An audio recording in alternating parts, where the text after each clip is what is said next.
What is someone who is called, who likes adrenaline? Matt? Need for attention. No, there's no need for attention. There's need for achievement. Okay. What is it, Aaron?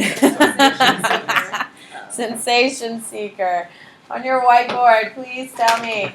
What is it called if the only reason why you come to school every day is so your dad doesn't yell at you? What type of motivation do you have? Good, good. What do we got? Ellie. Extrinsic motivation. On your whiteboard, please tell me. What is it called? If you just want to be, if your goal in life is to be a U.S. Senator, so everything you do is based on that, what type of need do you have?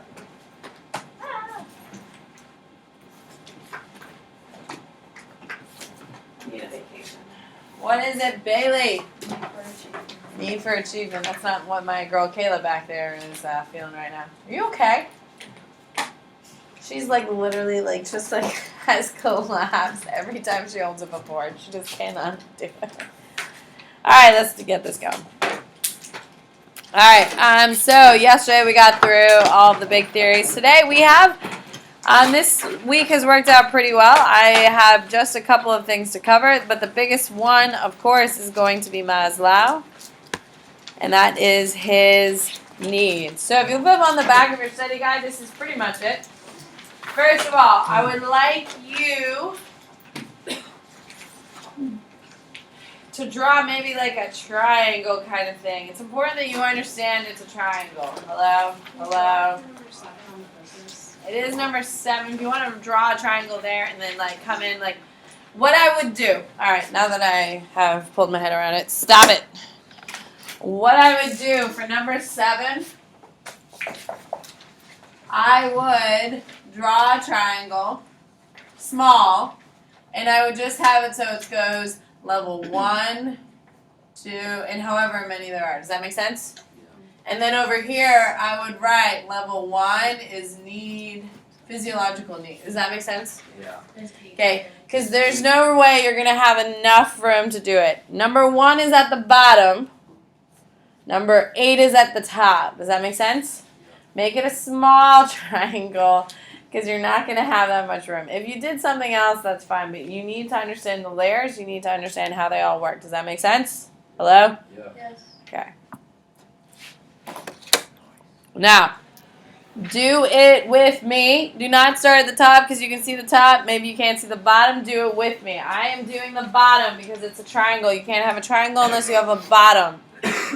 Okay? Yes? All right. So, at the very bottom of Maslow's triangle is physiological needs. Now, when you think, I'm purposely standing in front of it, when you think of a triangle, you have to have a solid base, and you go from there. With Maslow's hierarchy of needs, if you don't satisfy the bottom ones, there's no way you can achieve the top ones. They build on each other. Everyone's clear on that? Think about it. If you do not have the physiological needs, hunger, thirst, and fatigue or sleep, guess what? You die. If you die, can you have cognitive needs satisfied? No. At the very bottom, you have physiological needs. That is food, thirst, fatigue. You need to be able to sleep. You need to be able to eat. You need to be able to drink. If you didn't have those 3 things guaranteed in your life, would that be your sole focus in life? Absolutely. Think about my little Toby. Just kidding. My little Toby lives life. He's so spoiled. Alright, so the next step, according to Maslow, is safety needs. So once we satisfy food, thirst, and fatigue, and when we're a baby, we test these limits to make sure we have them, we then go to safety. We need to feel secure. We need to feel safe. Have any of you ever slept in like a hotel that was like super shady? That you were like, oh, very passionate over there about this, Hunter. Where was it?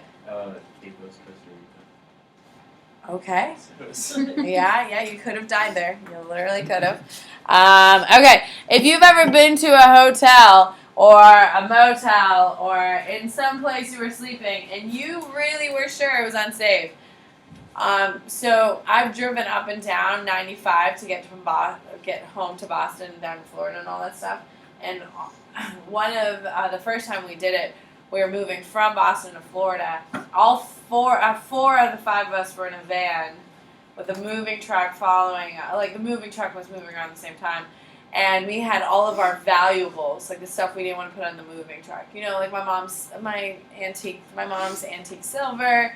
You know, all the valuable like electronics and stuff. So we pull into this super shady hotel off 95 because we knew we were only going to sleep for a couple hours. You know, and then get back on the road, and.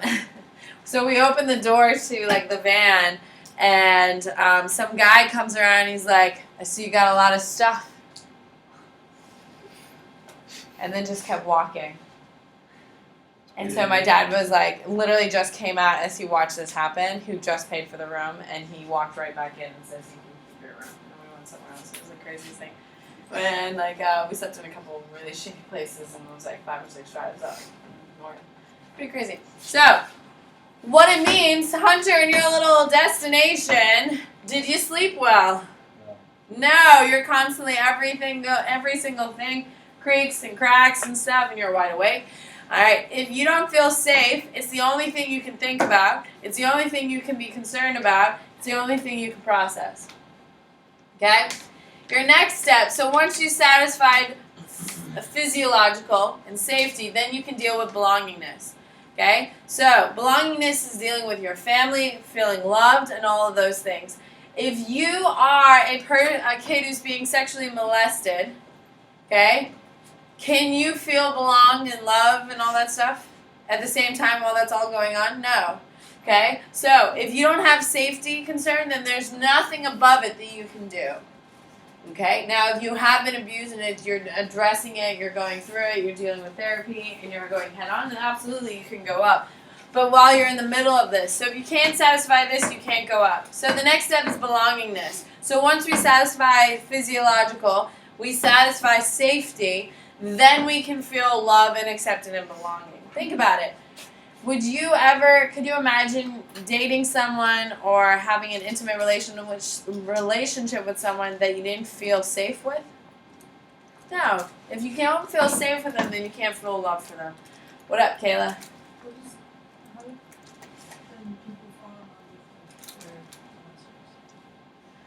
That's a whole other effect. In order to have a successful molestation of a child, you have to make that child feel like you're the only one who cares for them. So you have to tell them that I do this because I love you more than anyone else. Like, you know, we have a special relationship. Your parents don't understand why we love each other. They take the dependency of their entire love and force it on themselves, so the child will only see them as their only source of love in order to perpetuate this whole thing. And then obviously that's not the case. You know what I mean?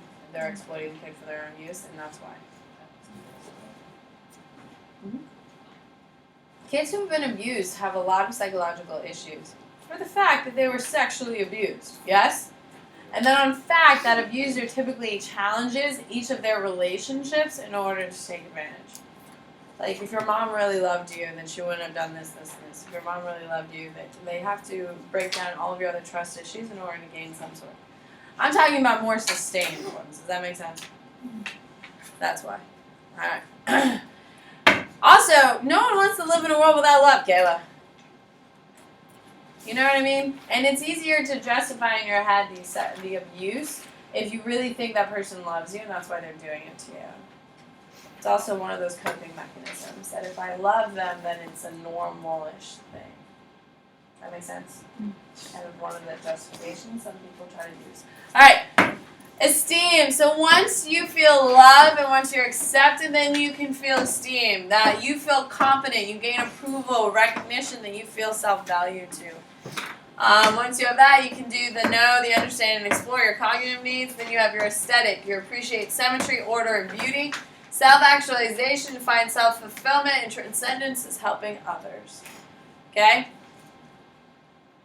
Most people get stuck here. Most people only reach here. Very few people reach here. Very, very, very, very, very few people reach here, and minimal reach here. So most people get stuck at cognitive. To know, to understand, and explore, have questions, want to see the world. If you want to be like a world traveler, then you aspire to have cognitive needs. Now, because of your age does not dictate this. I'm not going to say that I'm a higher level than you are because I'm older than you are. Does that make sense? Like Malala, what is that how you say? Yeah. That girl is straight up transcendence, and she's what, 19? Yeah. Yeah, 19. Yeah, I think she's 19. I think she'll be 20. Like straight up transcendence. Last year I had a couple kids who I would put definitely in the aesthetic category. This isn't me. I'm not here. Like I'm not even gonna play that game. Like that I'm here. I'm definitely here. I'm a solid cognitive. Solid cognitive. Not a shot. Like symmetry. Like I think of this is more like art appreciation, beauty, the woods, natural beauty. Seeing like the bigger picture, that type of stuff. That's not who I am. So I'm a solid cognitive. On your whiteboard, which one are you? I'm hoping we all have this one under lock, yeah? I'm hoping. Belongingness. Yeah, a lot of people are struggling in high school with belongingness, with others accepted belonging. That's a real legit thing in your even in mine, damn it. I was having an existential crisis a couple weeks ago, and I was like, what does it all mean? And the belonging was one of those things, you know? Like, it happens. And these can vary. Okay, you're an aesthetic nerd? I think so. I really like art and being out in the wilderness. Ew, sounds awful. What does your weekends look like? Woods and stuff? No, I'm doing a design. Haha, nice. So there. Kind of stuck on esteem, yeah. Common gain approval, recognition. A lot of if you're seniors, you're struggling with this right now. Feeling about where you're going to be next year. How's it going to be? Are you going to have the same friends? What type of friends are you going to have? Am I going to fit in? You know, all those scholarships. There are bruises on your egos from college applications. Can we agree? Hello? That is a little bit of a humbling experience. Okay, that's esteem. Cognitive, it seems like a lot of you. Who here is really just inquisitive? Who likes learning for learning? If you like learning for learning, then you're a cognitive person. So don't just throw up cognitive because you don't want to be esteem or belongingness. Okay? But cognitive is like you like learning to learn. Like I watch a lot of documentaries online on Netflix. There's some really scary ones. A in content, B in like Have you seen the Jeffrey Dahmer one? no. Yeah, it's freaky. It's cool. I need to like submit a list where people just tell me things to watch on Netflix because it's too overwhelming to pick something, and I also just don't want to invest my time in something crappy, you know. So I don't pick anything. You should post a list of your documentaries. It's not interesting.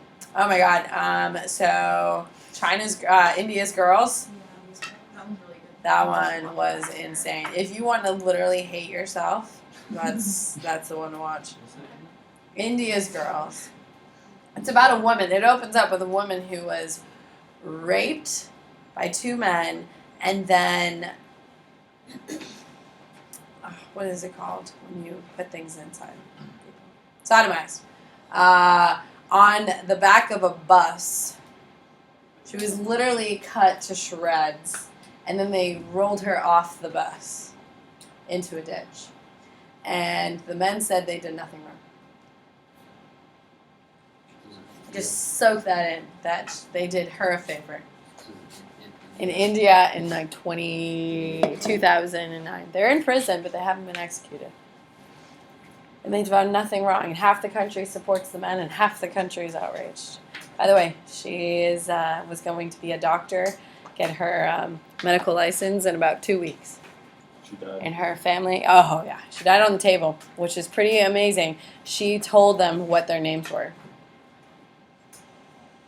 Yeah. She made it that far. Yeah, she did make it that far. What a bad. Fighter. It's great.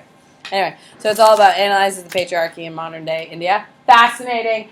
You'll literally want to die after you watch it. It's really, really good though. Anyway, what a Debbie Downer story. Yeah, what a place to be. All right, what else do you need? Wait. What are you soaking in? Are you soaking in my I'm Netflix? Just trying to get all this Chill. What do you got? For the Carol Dweck self-theory of motivation. Okay, coming. All right, so self-theory of motivation. What? Self-determination? All right, so this is the theory of which has a common effect, intrinsic. You want intrinsic? I want All right, so your self-determination theory is a human motivation where social context of an action has an effect on the type of motivation existing from the action.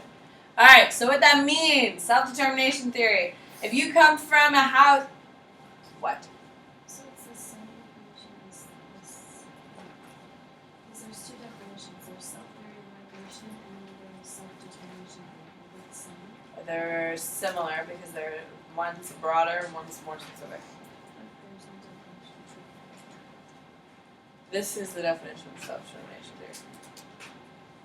What about theory of motivation? Theory of motivation is self-theory of motivation. It says self-theory of motivation. It also asks on the focus. That's Carl Dweck's self-theory of motivation, which is different than the Yeah, it's self-determination Dweck's. theory I know. of Carol Dweck. what is The Dweck? The Dweck one? Give me 2 seconds. I'll solve the book. I just wanted to make sure it wasn't the same thing. No, they're different.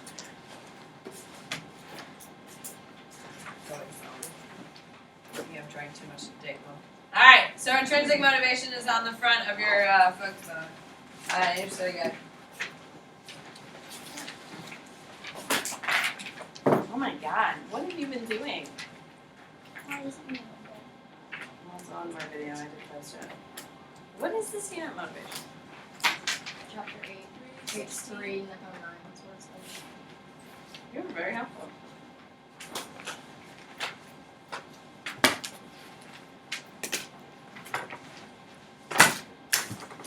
See ya.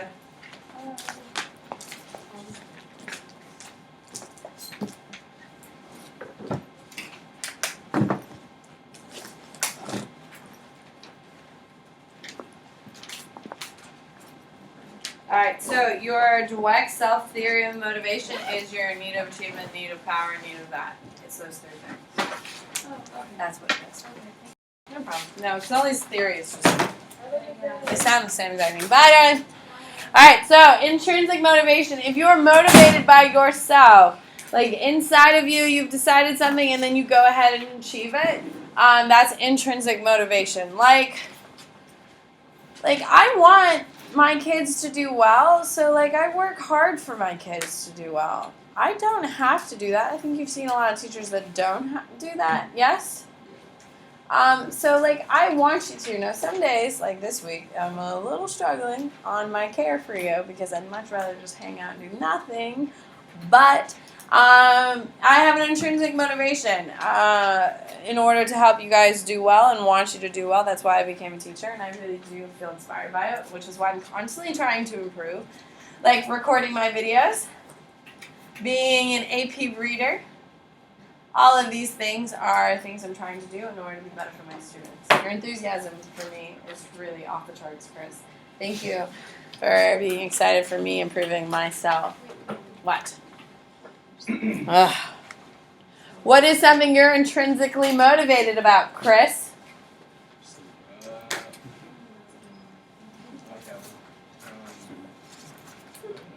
What is something you'd like to do because you like to do it?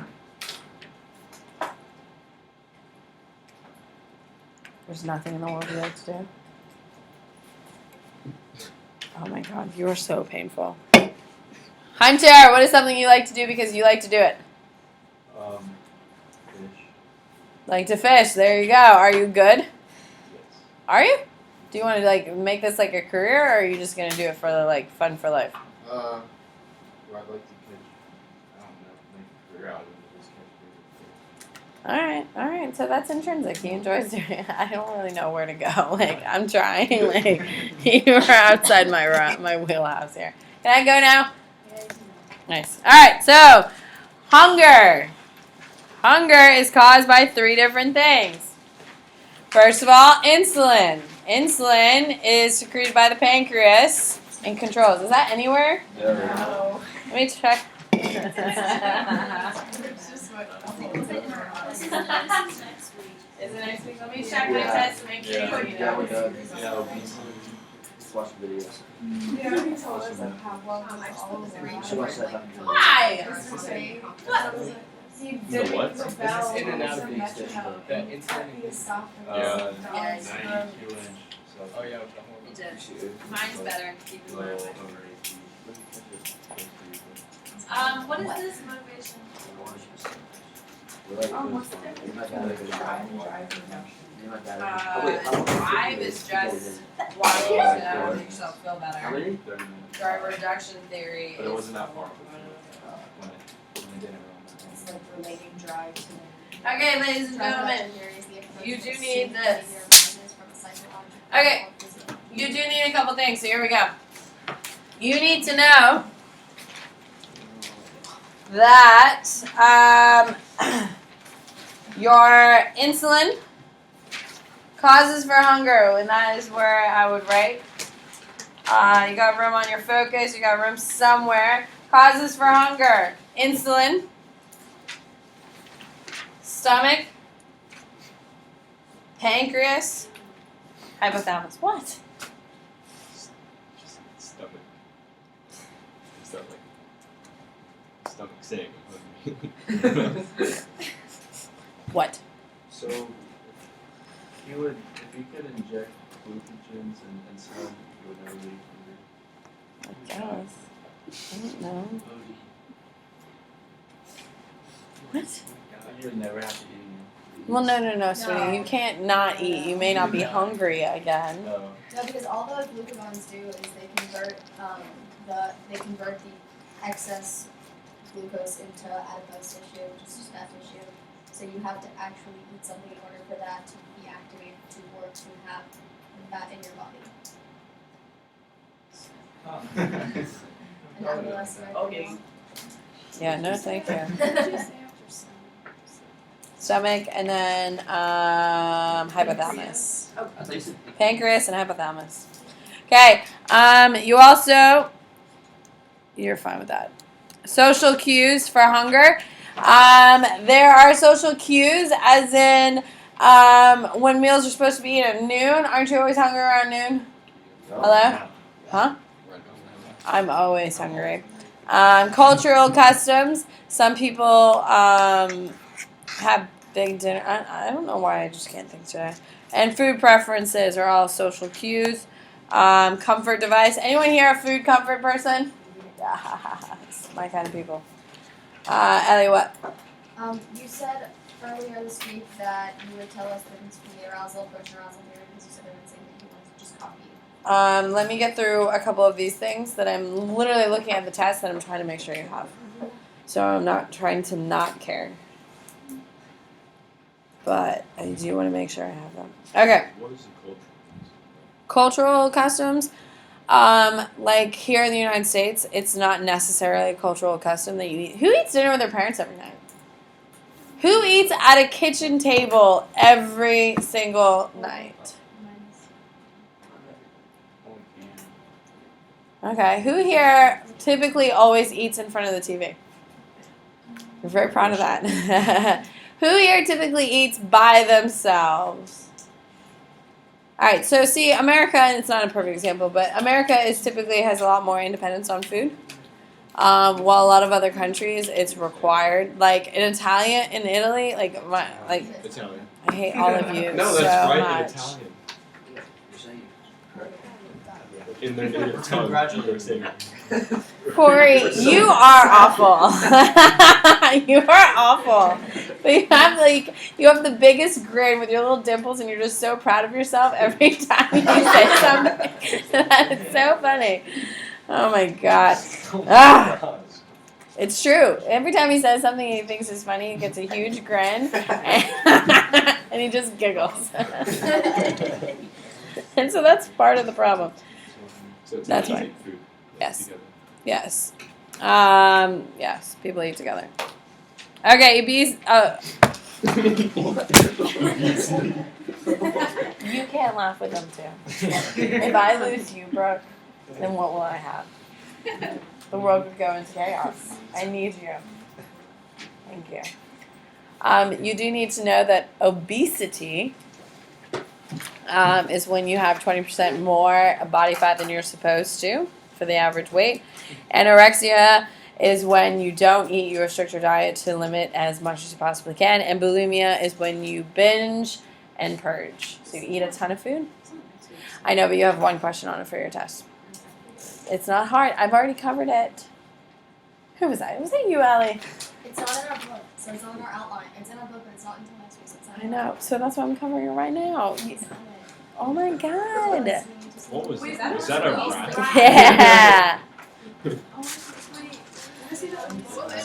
So Anorexia, bulimia, obesity. Congratulations, you're absolutely ready for your test tomorrow. Arousal theory and what is the other one? Arousal approach is the big over-the-top category. Arousal theory is that it's triggered by food, sex, and water. It's my sister. As long as she has those three things covered, she doesn't care. Well, like, she has the basic needs. Like, she doesn't want to improve her life. She doesn't. I wrote that under my arousal approach, so can I just cross out Right. the right theory? That's fine. Bailey. What's an example of like a stimulus motive and self-determination? Self-determination theory is you've decided something for yourself, so you're going to do whatever you can to motivate yourself to do it. Like, for instance, is there a specific school you want to go to, baby? Awesome. Boston? Oh, I knew she was my favorite. Okay, so you worked really hard over the last 4 years, maybe even longer to get there, correct? Like you said, you're doing rowing just so you can get there, right? Exactly. That is absolutely a perfect example of self-determination theory. Like, whatever it takes to get there is what you're going to do. But it's not about all things. Would you agree? It's just about certain components, certain things that you care about.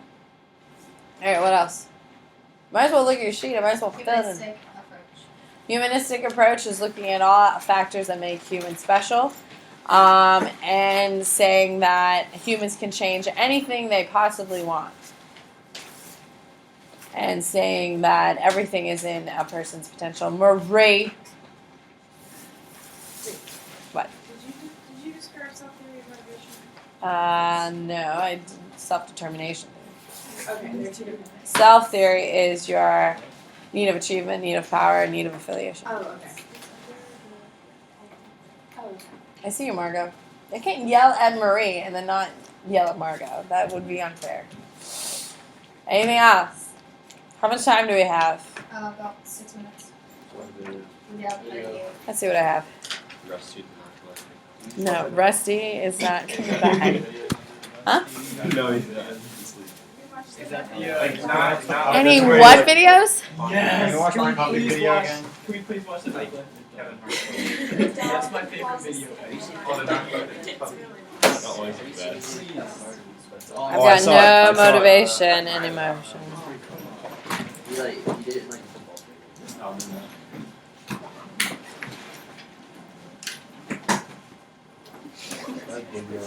Nope. So funny. Alright. Anything else you need from me? You're good for tomorrow, honestly. Like I said, this week's not that hard. Next week is hard. Friday, I'm teaching. Like, I am really